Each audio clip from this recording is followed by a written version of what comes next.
Bom, então, na aula passada, a gente começou a falar sobre vieses e trabalhou até essa seção 4.3, aqui, ponto 3.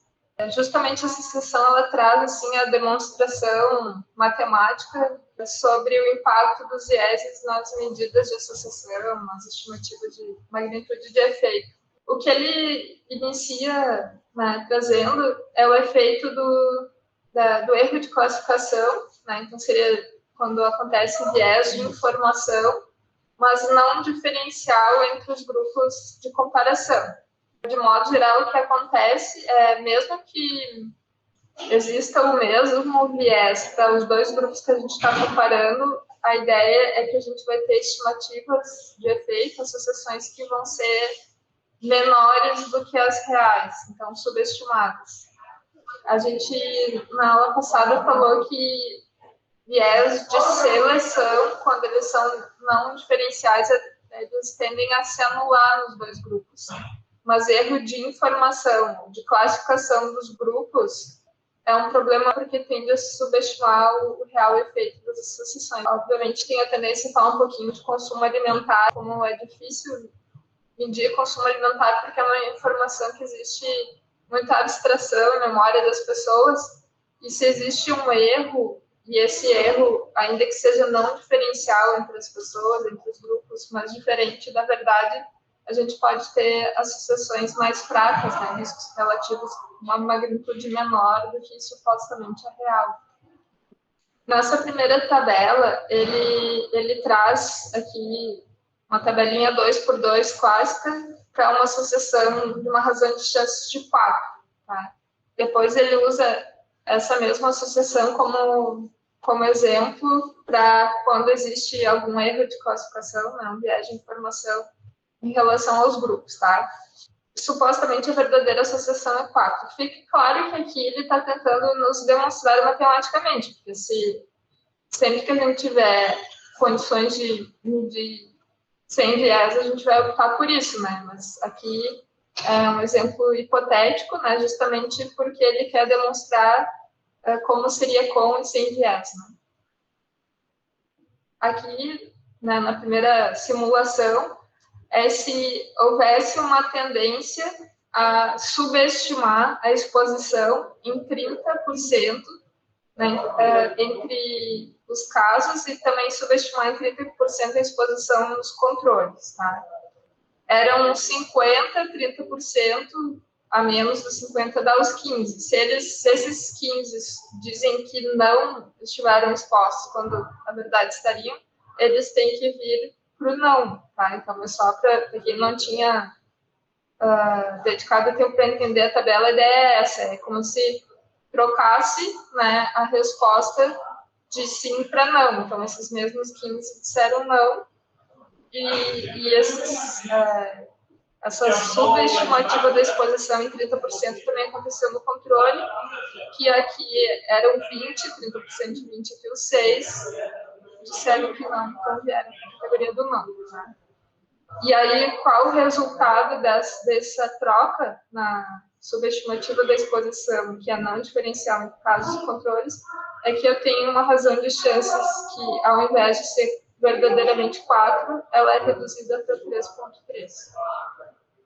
Então, é justamente o que está aqui, o efeito do erro de classificação não diferencial, com duas categorias de exposição, que é sim e não, o viés, né, na razão de chances, toma a direção à hipótese nula, que seria um risco relativo de 1. Então, dilui a associação.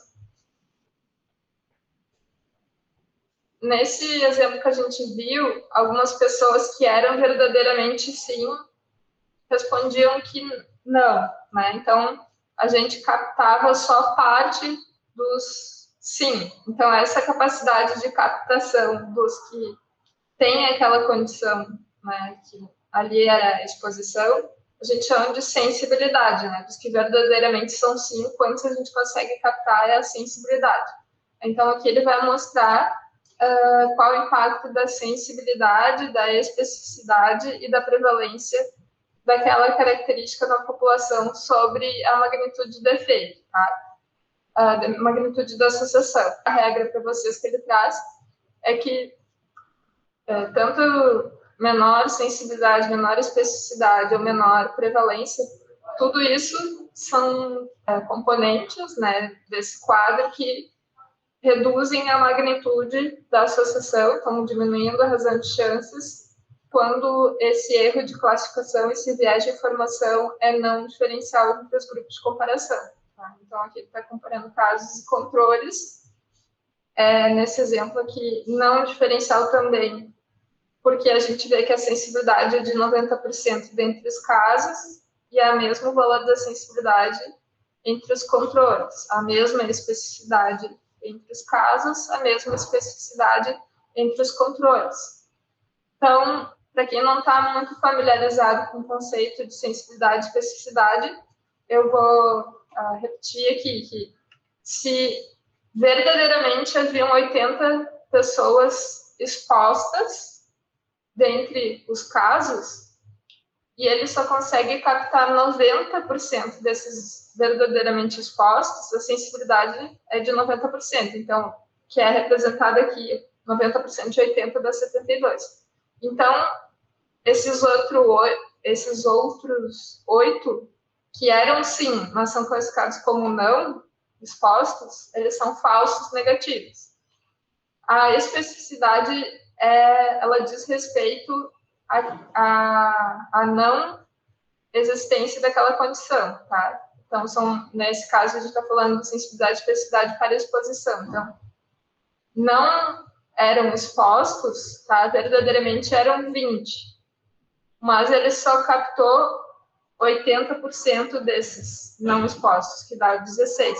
Então, se eles eram verdadeiramente não, mas foram classificados como sim, eles são falsos positivos, tá? Então, o mesmo erro de falso negativo e falso positivo aconteceu para casos e controles, tá? O complementar da sensibilidade é o percentual de falsos negativos, que é por isso que eu escrevi aqui, e o complementar da especificidade é o percentual de falsos positivos. Então, se a gente fosse calcular a razão de chance com esses valores que seriam a verdadeira distribuição, né, das informações entre casos e controles, a gente teria um risco relativo verdadeiro de 4. Tá? Nesse exemplo aqui, de novo, ele está demonstrando que, embora a sensibilidade e a especificidade sejam a mesma entre casos e controles, a gente vai ter uma subestimativa da verdadeira associação.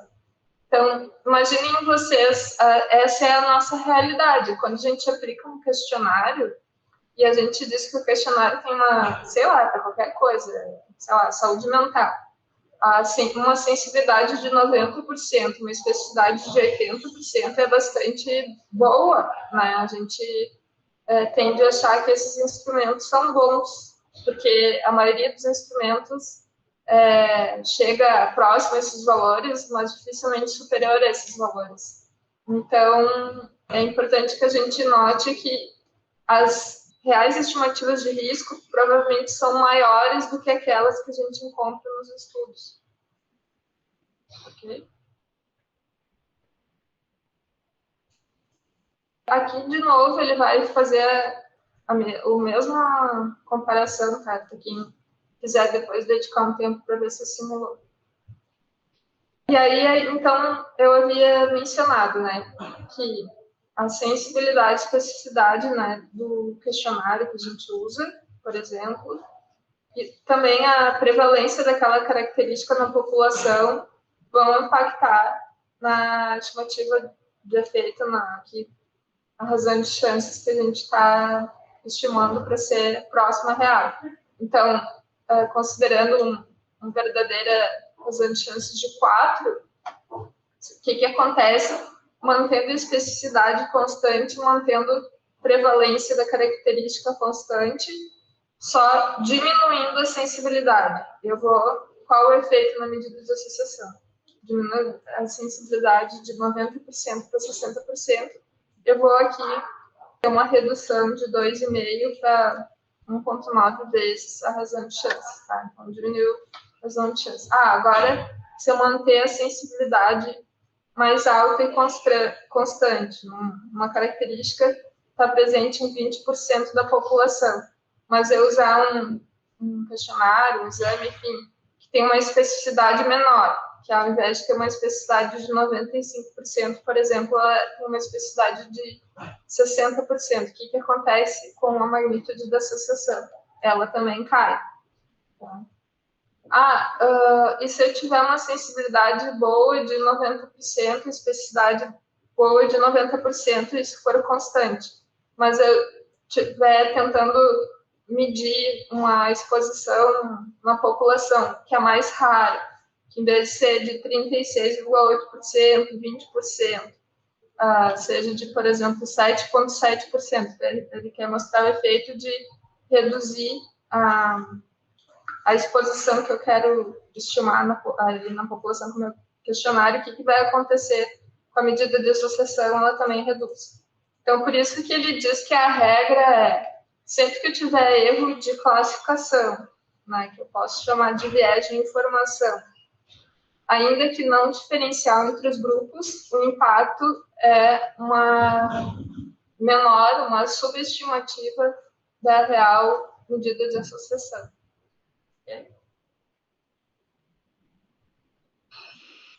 O problema é maior quando a gente está falando de uma característica que não possui apenas duas alternativas de resposta, né? Que não é só como sim ou não, que são esses exemplos que a gente viu naquelas tabelas 2x2 acima. Quando eu tenho uma característica que tem, como aqui, por exemplo, 3 categorias, que é nenhum, baixo e alto. Tá? Digamos que os verdadeiros valores aqui da razão de chances sejam 1, quando nenhum versus ele mesmo nenhum, a razão de chances é de 1. Tá? Então, a gente coloca assim, ele versus ele mesmo uma vez, para indicar que nenhum foi a categoria utilizada como referência. Se eu comparar baixo com nenhum, a real estimativa aqui da razão de chance seria de 2 vezes. E quem tinha alto versus nenhum, eu estou sempre mantendo a mesma referência, porque ela sempre é a única que possui uma razão de chance de 1 se aquela referência. Então, seria de 6 vezes. Ou seja, eu estou aumentando a exposição e estou aumentando a minha razão de chances. Então, baixo vezes nenhum é 2 vezes, alto vezes nenhum é 6 vezes. O que acontece se eu tiver uma subestimativa da exposição em que parte dos altos respondem baixo? Então, digamos que essa subestimativa seja de 40% e é a mesma subestimativa de 40% para casos e para controles, tá? Então, aqui eram verdadeiramente 600, tá? E parte deles, 40%, disse que eram na categoria anterior. Então, os 240 passaram para cá, tá? E aí, o que acontece? Mudou aqui a medida de associação da categoria intermediária, tá? E aí, depois ele mostra o que aconteceria se, em vez de passar da alto para baixo, passasse de alto para nenhum.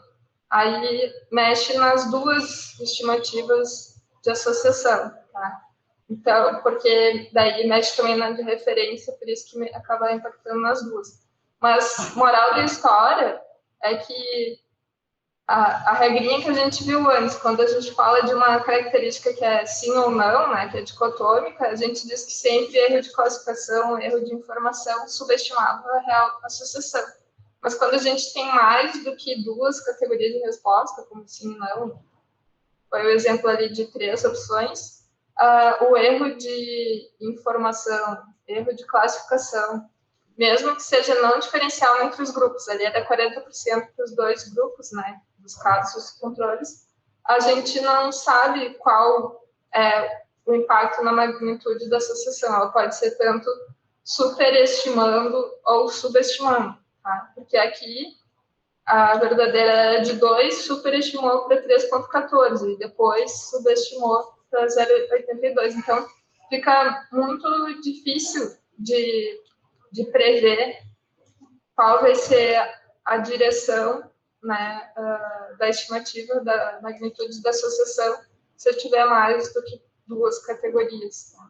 Então, esse é o problema de ter viés de informação. Aqui, então, agora ele começa a trazer erros de classificação que não são o mesmo para os dois grupos de comparação. Então, agora não é mais não diferenciado, tá? Aqui é um exemplo de um erro de classificação diferenciado. Nesse exemplo que traz aqui na tela, a gente tem uma proporção de falso negativo que é maior para os controles. Tá? Então, a subestimativa da exposição é maior nos controles. Por que eu estou dizendo isso? Porque a sensibilidade é pior para os controles, é de 70%, enquanto a sensibilidade para os casos foi de 96%. Então, esse grupo aqui dos controles está subestimando mais a sua associação. Então, por consequência, eu vou ter a exposição relatada muito mais frequentemente dentro dos casos, porque a sensibilidade aqui é grande dentro dos casos, é 96%.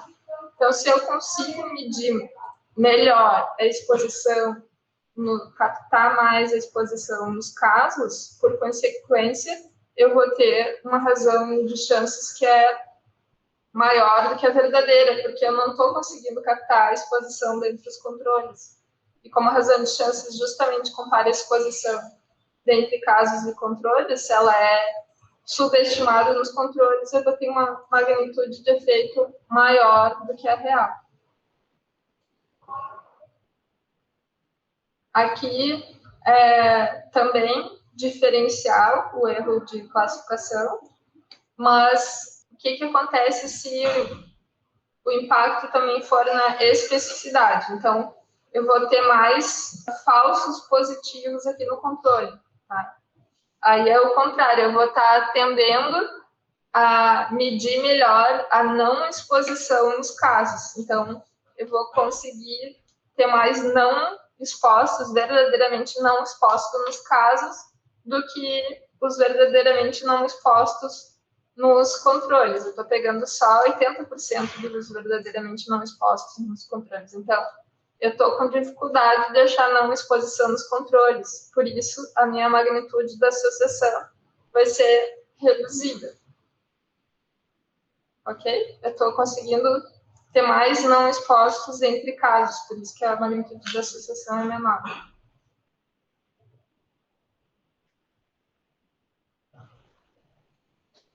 Isso que eu acho bom que ele traz essas tabelas e a gente vai podendo enxergar, né, esses conceitos, como, por exemplo, sensibilidade, especificidade, falso negativo, falso positivo. Tá?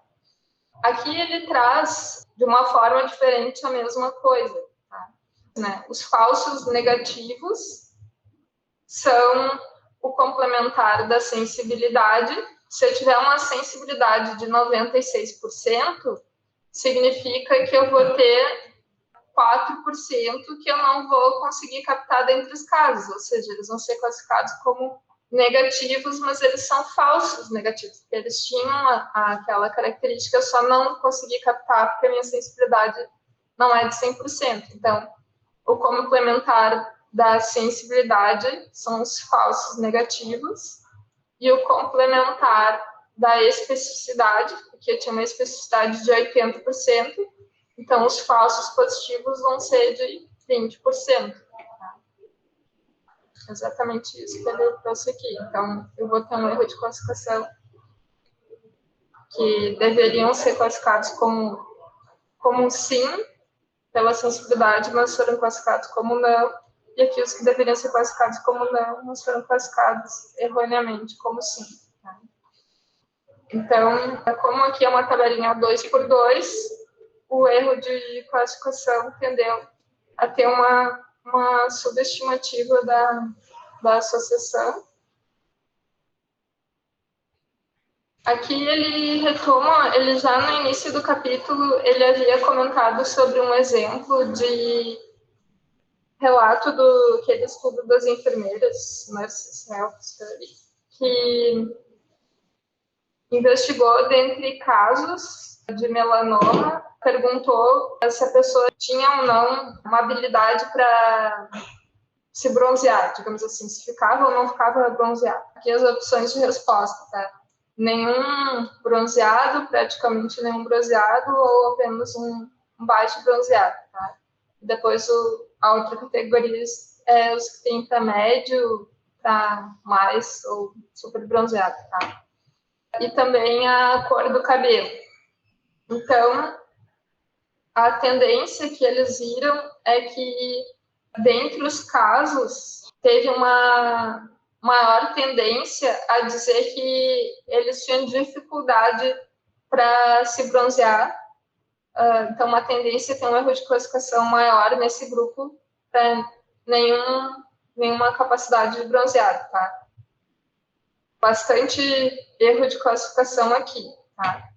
E já a cor do cabelo é uma coisa que as pessoas talvez associem menos com a pele, no caso do melanoma, e teve também uma troca, mas foi bastante menor em relação ao que era a habilidade de bronzear, tá? E aí a magnitude na associação é que aqui subestimou pouco, mas aqui subestimou muito mais, porque teve um erro de classificação maior, tá? Então, sempre que a gente tiver um erro de classificação maior, no capítulo é isso que ele fala, como aqui foi um maior erro de classificação, foi um maior impacto na medida de associação, do que, por exemplo, o impacto sobre a cor do cabelo.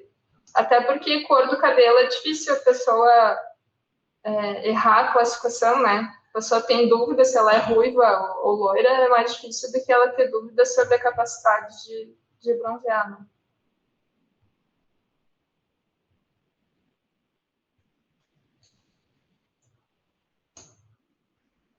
Aqui ele só continua em detalhes sobre a mesma situação, tá, da habilidade. Aqui ele fala sobre o exemplo de ter ou não ter uma antena perto de casa, perguntando para os pais de crianças com leucemia, perguntando se dentro de sua casa se havia uma torre de alta voltagem. A sensibilidade pareceu diferente para os pais dos casos do que pais de crianças que tinham outras condições que não essa. Tá, e aqui a primeira linha do GA cases aqui é que GA é de área geográfica, onde a população estava bastante preocupada com excesso de casos desse tipo de leucemia, tá? Então, parece que o erro de classificação foi maior dos pais dos casos que viviam nessa região, foi ainda maior do que pai dos casos de outras crianças que tinham leucemia, mas que viviam fora dessa região. Os controles provenientes da população, então, que não eram pais de casos de leucemia, a sensibilidade era menor, mas mais próxima do que de outros casos que não daquela região, que era uma preocupação maior. Então, aqui eles só falaram depois no texto, como a sensibilidade é um pouco mais parecida nessas três situações aqui, seria melhor que se utilizassem esses grupos aqui para comparar, ainda que a sensibilidade fosse pior do que os pais de casos daquela região, porque se a sensibilidade, ou seja, o erro de classificação for muito diferente entre o grupo que a gente quer comparar com os outros, a gente vai ter um impacto maior na estimativa de efeito. Então, a ideia é que a gente procurasse grupos de comparação que tivessem sensibilidade e especificidade mais parecidas, ainda que a gente tenha visto, né, no início dessa sessão, que mesmo que não diferenciado, o erro de classificação vai impactar na medida de associação, mas pelo menos em uma direção que a gente prevê que é de subestimativa.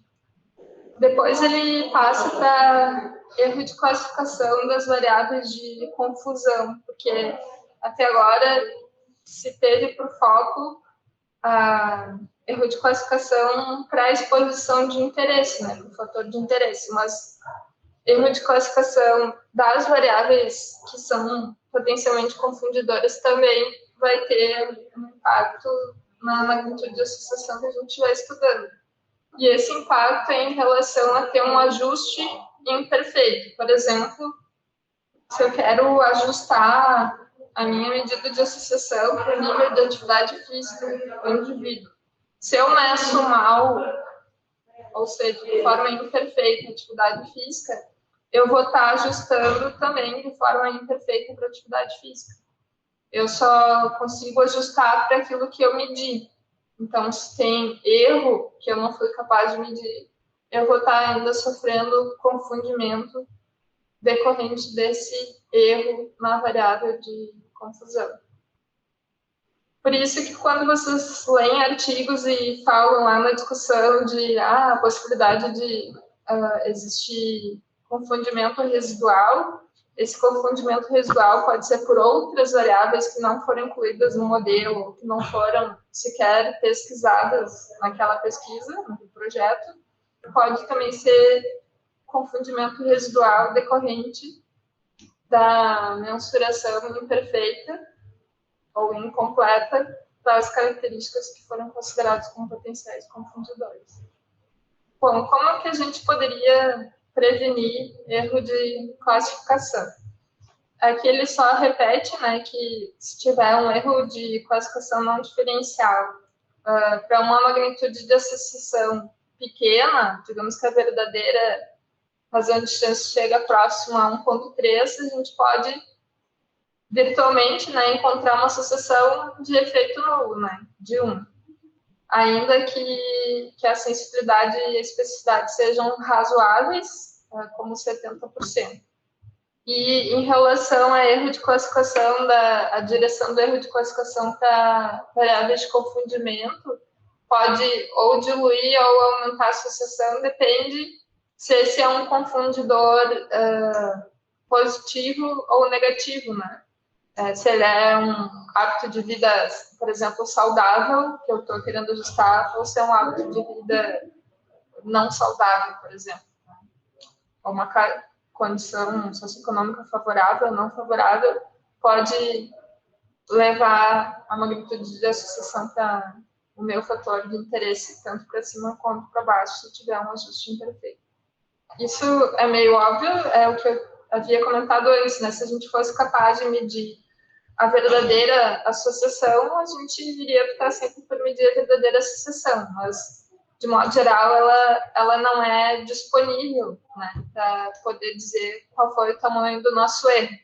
Mas é por isso que a gente tem que, por vezes, fazer uma subamostra, uma análise de confiabilidade e validade dos instrumentos que a gente utiliza, né? Então, às vezes, o padrão ouro é mais dificultoso em termos de tempo, custo, ou mesmo risco para os pacientes. Mas é possível justificar o uso do padrão ouro em uma amostra para poder medir o nosso erro de classificação com o instrumento que a gente vai aplicar em todo mundo, né, toda a amostra.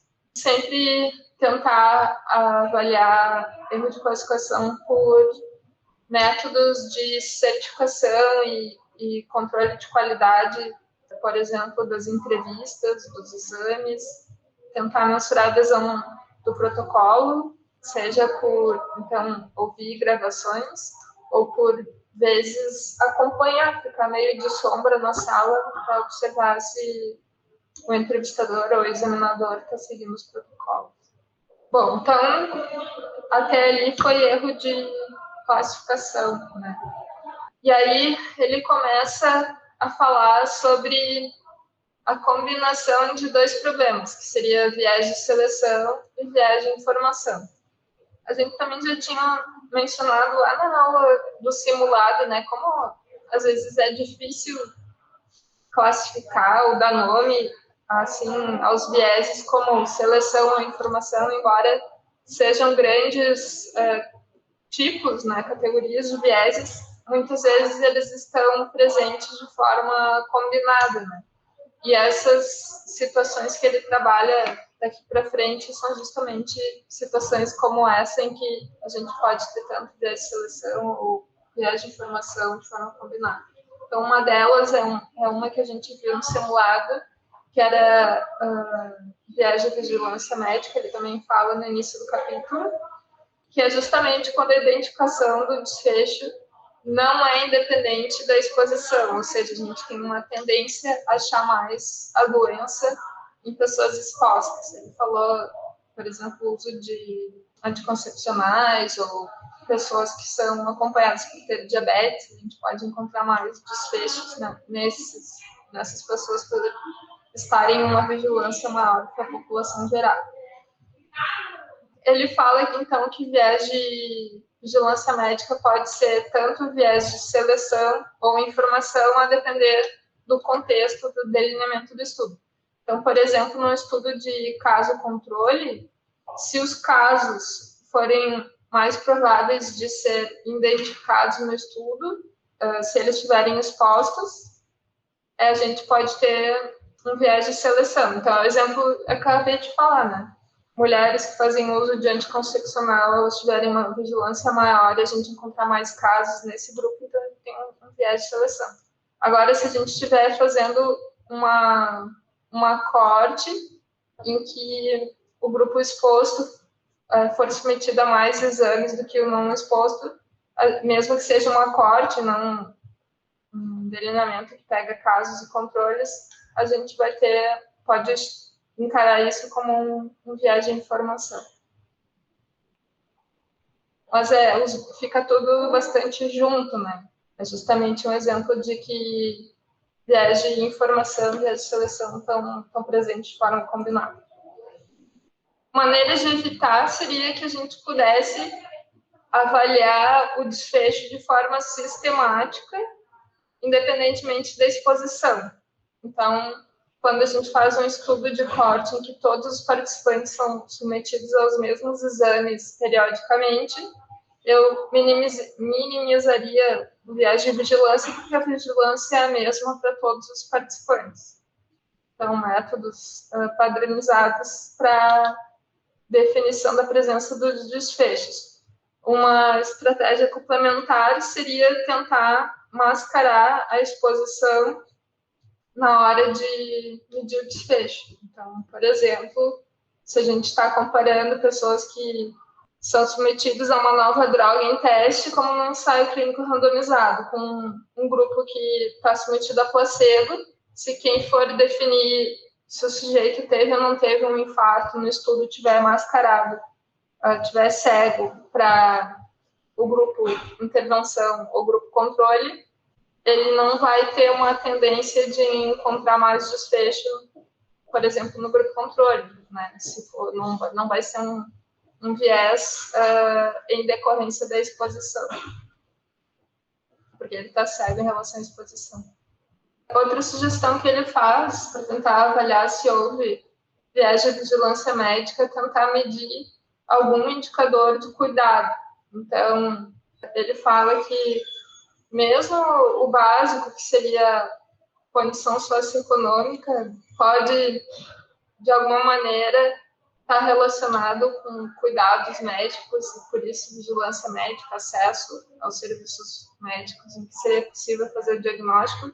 Então, no mínimo, condição socioeconômica deveria ser considerada na análise dos dados, por exemplo. Então, fazer um ajuste, pensando com potencial confundidor e também potencial fator relacionado a erro de classificação. Se tiver alguma variável de utilização dos serviços de saúde, então pessoas que frequentam mais serviços de saúde têm mais a oportunidade de diagnóstico.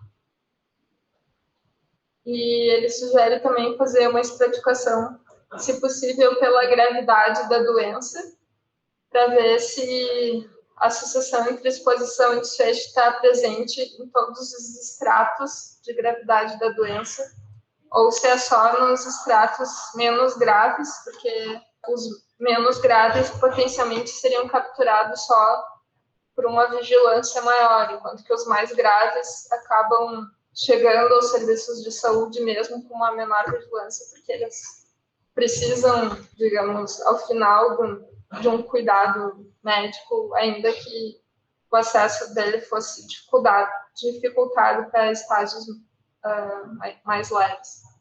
Bom, depois ele fala bastante de problemas em estudos transversais.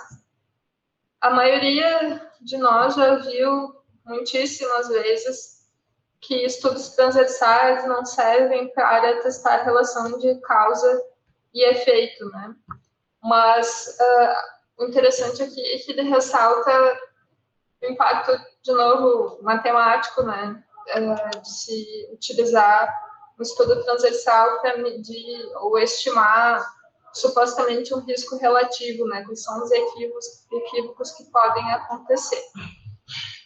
Então, uma das coisas para entender que ele vai trazer a seguir é que a prevalência da doença, ou seja, a proporção de pessoas que estão doentes hoje, vão depender da incidência da doença, da duração da doença e das pessoas em risco para se tornar um caso novo. Tá? Porque, não sei se vocês já refletiram sobre isso, mas a gente pode ter condições, mesmo com uma incidência alta, se a duração for bastante curta, a gente pode ter uma prevalência baixa. Tá? Então, sei lá, posso imaginar que todos vocês já tiveram resfriado comum, mas potencialmente hoje vocês não têm resfriado comum, ou nessa sala deve ter 1 ou 2 no máximo, sei lá, porque a duração da doença é curta. Então, num estudo transversal, a gente tem uma tendência a não captar pessoas doentes quando a duração da doença é curta. Tá? Já condições em que a duração da doença é bastante longa, a gente vai ter uma prevalência, né, que vai ser maior que condições que têm uma duração curta, porque a gente tem a oportunidade de captar essas pessoas, digamos assim, na vida delas. A relação entre incidência e prevalência, eu imagino que seja mais natural o entendimento de vocês, porque se o número de casos novos é grande, vai impactar na prevalência da doença, né? Sei lá, mesmo no caso da COVID, né? Então, o número de casos ativos, acho que estavam chamando, pensem como casos de pessoas que estão doentes agora. Ela já foi, por exemplo, em Porto Alegre, maior, porque a incidência da doença estava maior naquele período. Enquanto que agora que a incidência está um pouco menor, a gente tem o número de casos novos por dia que é um pouco menor, o número de casos ativos também é menor. Então, a prevalência tem a ver com a incidência, com a duração da doença, e essa parte aqui que talvez seja um pouquinho mais difícil de abstração, porque não sei se vocês já se deram conta, né? Digamos que essa primeira parte vocês já devem ter ouvido falar há mais tempo, feito as relações, mas o complementar da prevalência seriam as pessoas em risco. Se a gente tem uma população em que poucos são suscetíveis, a incidência sobre os casos novos vai ter um impacto menor, né? Porque a gente já tem grande parte acometida. Acho que foi isso que eu escrevi aqui. Deixa eu ver. Se a duração da doença é maior, mais fácil captar os casos. Isso a gente já discutiu. E o risco de se tornar um novo caso, então, se aplica a quem não é doente, né? Então, é o complementar da prevalência. Se há poucas pessoas suscetíveis, eu tendo a ter um risco menor, porque eu não tenho oportunidade de novos casos, se a grande maioria já é caso, né? Então, eu vou ter uma oportunidade de ter um risco que vai ser menor pelo fato de que eu tenho poucos suscetíveis, tá? E aqui suscetíveis não é só doenças infecciosas, também, sei lá, o risco de se tornar um caso novo de hipertensão existe só para quem ainda não é hipertenso, né? Eu não sei se ajuda ou não os meus rabiscos, tá? Mas a razão de prevalências, então, a gente vai ter a prevalência nos expostos e nos não expostos. Da mesma maneira, então, a gente vai estar impactada pela duração da doença nos expostos, nos não expostos, e o complementar dos casos, né, das prevalências nos expostos e não expostos. Tá? É a mesma coisa do daqui de cima, só que eu não estou falando só do grupo de expostos, eu vou ter essa situação para os expostos e essa situação para os não expostos. Tá? Dizendo a mesma coisa de uma maneira diferente em relação à duração da doença, se a gente tiver, que nem a gente estava falando, né, uma doença que é tipicamente mais aguda, se eu fizer, que é a situação de baixo, tá? Eu vou ter uma oportunidade de captar que é menor do que se eu fizer um estudo transversal para uma situação mais crônica, tá? Mas aqui, se eu estiver comparando pessoas que são expostas a determinada característica, se elas tiverem uma duração da doença, por exemplo, menor, tá, do que os não expostos, porque eles morrem antes, por exemplo, eu também vou ter uma tendência a, num estudo transversal, não observar as duas coisas juntas, exposição e doença nos não expostos. Tá? Aí aqui no texto vai estar explicado tudo isso que a gente estava comentando até agora. E a moral da história, então, é que para todas essas situações, é que a magnitude da razão de prevalências pode não expressar a verdadeira magnitude do risco relativo. Então, não significa que não seja útil fazer estudos transversais. Sim, eles são úteis porque eles dizem como que, num determinado momento, se dá a presença de exposição e de desfecho. Isso é importante para, sei lá, coisas de dimensionar serviços de saúde. Eu preciso dimensionar os serviços de saúde para a população que hoje tem essas características de presença da doença, características de presença dos fatores de risco, né, das exposições. Então, estudos transversais são úteis. Eles só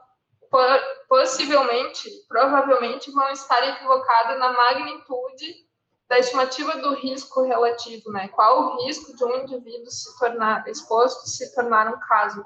Isso a gente não consegue inferir com segurança a partir da razão de prevalências. Tá? Elas podem ter valores distorcidos. Tá? O erro seria pegar uma razão de prevalências que expressa um determinado momento e inferir sobre causalidade, sobre risco relativo. Então, ele dá aqui alguns exemplos. Ele fala que em americanos brancos, sabe-se que homens têm um risco bastante maior do que mulheres, tem uma incidência de infarto, homens, maior do que mulheres, só que as mulheres teriam uma sobrevida menor do que os homens. Então, é como se as mulheres, quando apresentam um infarto, seria mais fatal, letal, do que os homens. Então, com isso, eu estou identificando um problema maior justamente no grupo que tem menor risco, né, que são as mulheres. Então, eu vou ter uma duração da doença menor em mulheres, porque elas vivem menos do que os homens com infarto, e aí eu posso ter uma tendência a ter uma associação que vai ser maior do que ao comparar os dois grupos. Então, como consequência, a razão de prevalência e expressão da relação entre sexo e infarto vai superestimar o risco relativo. Isso eu vou ainda ter um risco maior em homens do que em mulheres, porque as mulheres já faleceram, não consigo captar elas. Acredito que seja mais ou menos nessa lógica.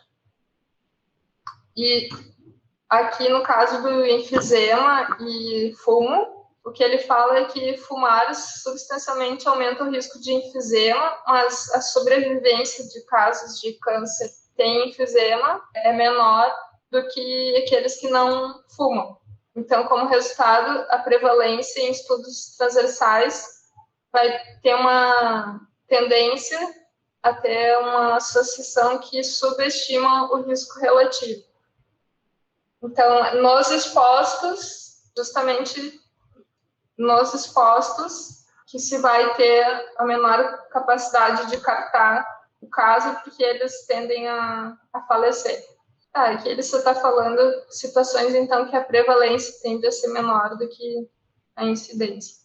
Depois ele fala de um exemplo em que, idealmente, a gente deveria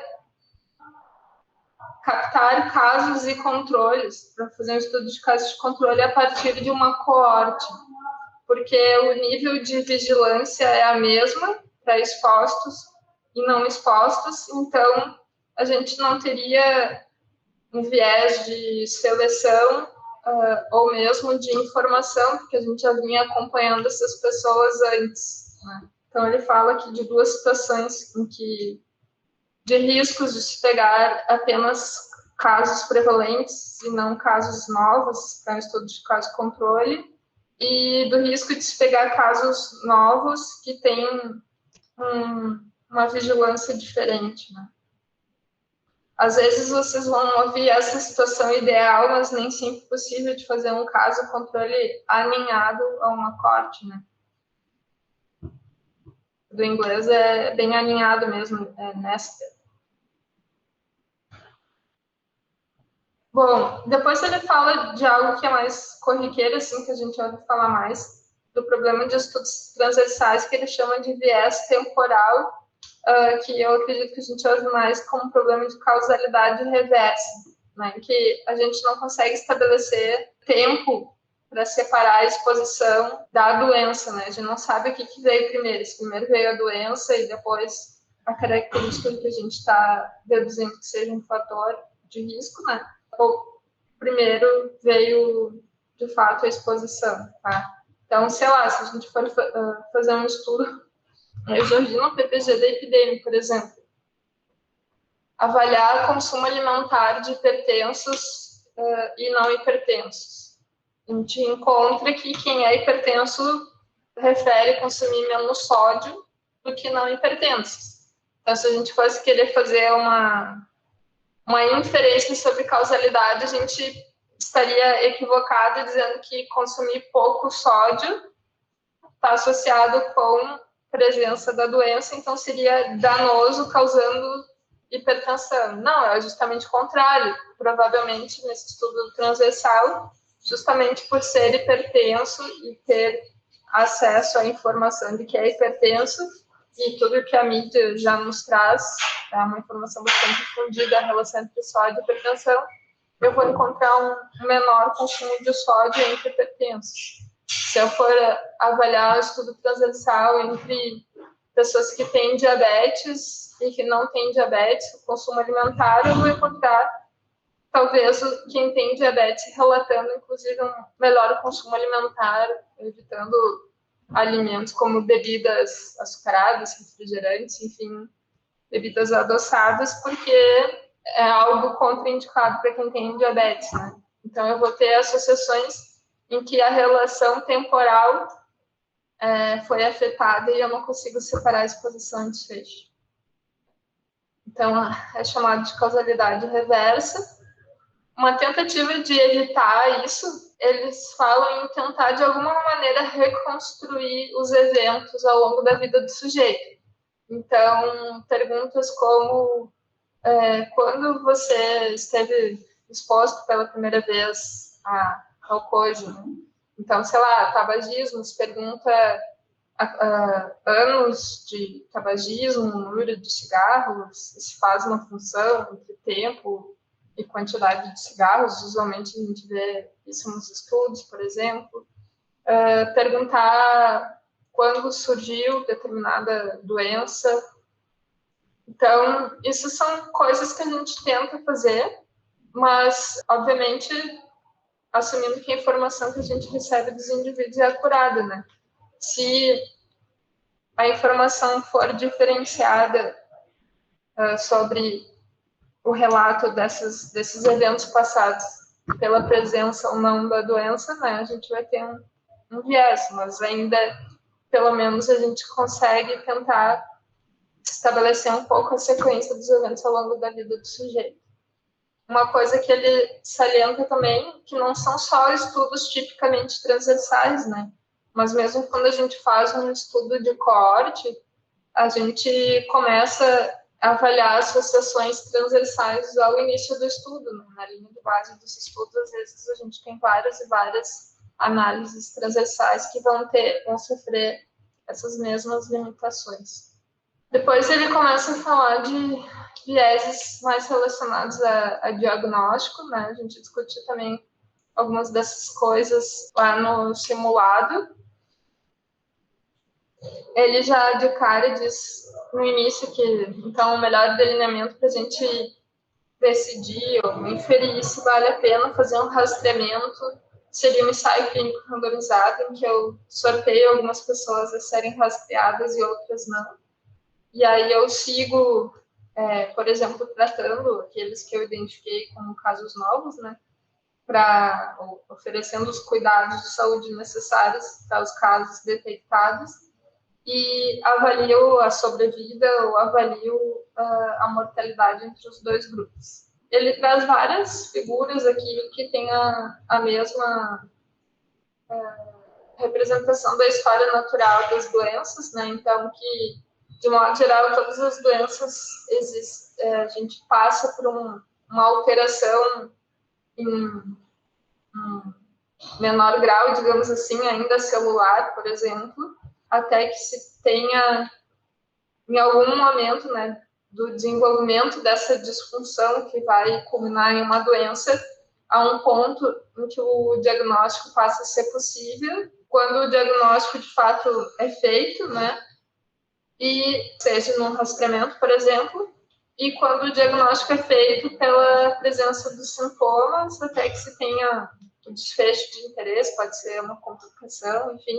ou, por fim, a morte, tá? Então, a diabetes, em algum momento, a gente tem alterações metabólicas que não dão mais conta daquela glicemia que tem de ser aumentada, então começa a ter uma sobrecarga, digamos assim, do controle glicêmico do indivíduo, até um ponto em que o diagnóstico é possível, ou seja, sei lá, a diabetes é uma alteração que a gente tem um ponto de corte em cima do exame, né?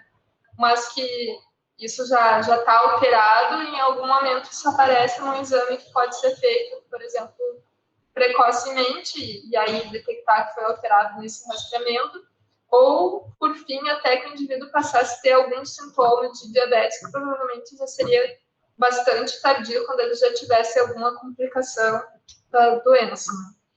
E por fim, esse indivíduo vai, sei lá, evoluir a óbito, assim como todos nós. Então, se a gente medir o tempo de sobrevida a partir do diagnóstico, e a gente está antecipando esse diagnóstico, a gente pode dizer que a gente tem um longo período em que a pessoa sabe que tem aquela determinada condição, enquanto que o tempo em que ela vive após o diagnóstico a partir dos sintomas seria bastante mais curto, porque ela viveria um bom tempo sem saber que tinha aquela condição. Então, isso é chamado de tempo ganho, mas na verdade é o tempo ganho de diagnóstico, né? Então, é justamente isso, é o período entre o ponto em que o rastreamento é feito e o ponto em que o diagnóstico usual seria realizado, tipicamente a partir de exames. Aqui, então, é isso, né? Mesmo que um rastreamento seja inefetivo, ou seja, não melhore o prognóstico da doença, esse diagnóstico precoce adiciona esse tempo de vida em que a pessoa sabe que tem aquela condição, e contar isso como sobrevida seria um equívoco, assim, em relação a contar isso como um acréscimo de vida em relação a quem não faz o rastreamento. Na verdade, não é que a pessoa vai viver mais tempo, ela só vive mais tempo sabendo que tem a condição. Ela está aqui justamente na ilustração mostrando que a morte acontece no mesmo momento, só que quem fez o rastreamento antecipado viveu mais tempo sabendo que tinha aquela condição, nessa situação hipotética, né? Já aqui, quando a gente é capaz de intervir após esse rastreamento precoce, aí sim, melhorando o prognóstico da doença, a gente pode ter um acréscimo de vida que é real. Então, em vez de falecer aqui, né, ela teria um real ganho de sobrevida. Aqui ele fala como estimar esses tempos ao longo da história natural da doença, mas ele não é necessário para o entendimento do que seria esse viés. Ele fala também do impacto de a gente ter rastreamentos muito seguidos, né, sobre qual esse tempo ganha, né? Obviamente, quanto mais rastreamento a gente fizer, mais oportunidade de detectar uma alteração precocemente a gente vai ter, e com isso o tempo em que se vive sabendo o diagnóstico tende a ser maior.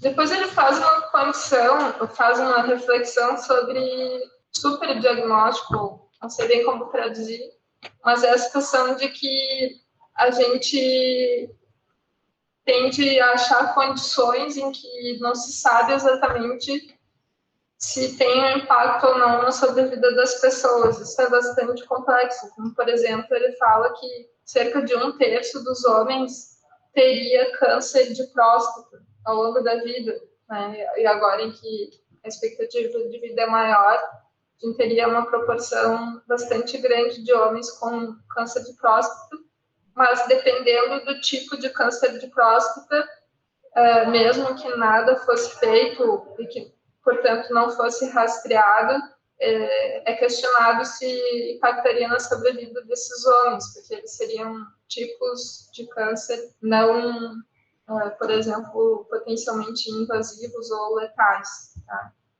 Ele fala também de alguns tipos de câncer de mama, mas como é muito difícil diferenciar um câncer, se vai ou não vai ser letal, acaba que vale a pena, pelo menos na prática, tentar identificar esses casos de câncer de próstata e câncer de mama para, em teoria, tentar aumentar a sobrevida dessas pessoas, ainda que não se tenha ainda dados sobre a real efetividade de fazer isso, ou pelo menos não para todas as situações.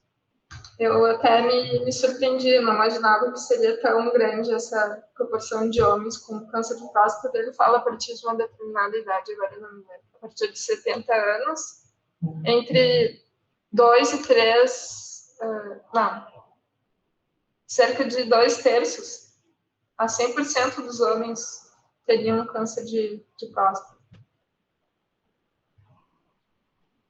Mas de uma forma não invasiva e microscópica.